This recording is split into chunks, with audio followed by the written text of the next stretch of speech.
Hey friends, got something I want to show you here. Here's my sled. Doing some maintenance. It's, what is it, October, beginning of October. Gotta get this thing ready for the winter. So I got the CVT off. It goes down here on that shaft. You probably can't see that. Because there was like a chunk out of it and it wasn't spinning totally true and it was blowing belts all the time. And these belts, I don't know, here in Canada, they're freaking expensive. So I gotta do some maintenance on that so it stops blowing belts. And then I was out riding. We had a crazy season last year. We had like 4 feet of snow up here. And I went just behind here in some like untracked stuff, and this thing only has like, what are those, like 1 and a bit inch paddles on it. It's like a trail sled, and I got stuck, and I was feeling sick that day, and I tried like a bunch of times to get it out, but the snow was just so deep, so I left it overnight. And yeah, I don't know if you guys know sledding, you know you shouldn't do that, because then of course when I came back the next day to get it out, it was frozen in. So I had to dig it out with a shovel, and I think I dinged back, it's leaking like right back in here, but I don't know exactly where. I put some epoxy putty down in there, that didn't stop it. It sprays in towards the track.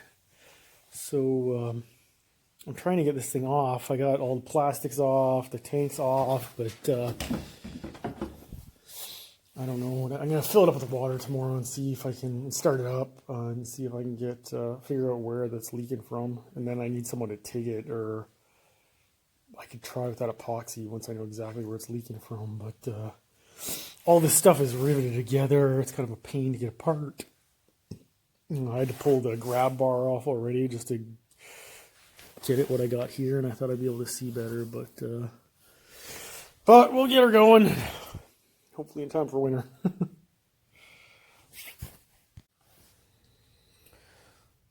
So here's the rest of my sled problems. I think I got the rad fixed. I just epoxied it. I'm going to try it when I'm up north again. And here, this is the CVT and primary. And all these bolts in there are seized, so I think I'm going to have to drill them, which doesn't matter because this is junk anyway. See, there's a chunk out of it there.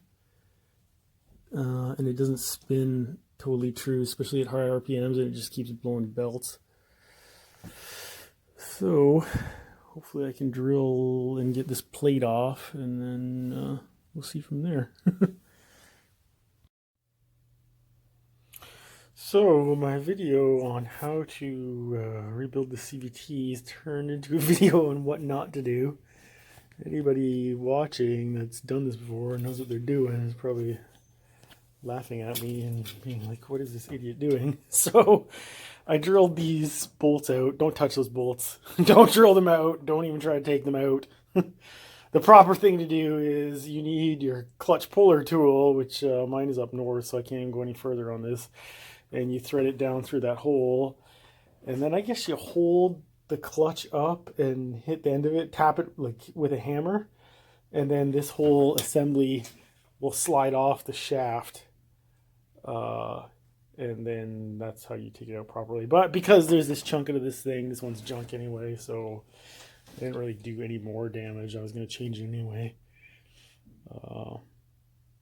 And yeah, I drilled those bolts. I also took the, I guess the ramp bolts out, trying to get it off, and then I looked it up on YouTube, the proper way to do it, and I was doing it all wrong. So when I get my clutch puller tool, then we'll do this, and I found another one of these on eBay, another Governor Cup, for about $200 Canadian, in Nova Scotia.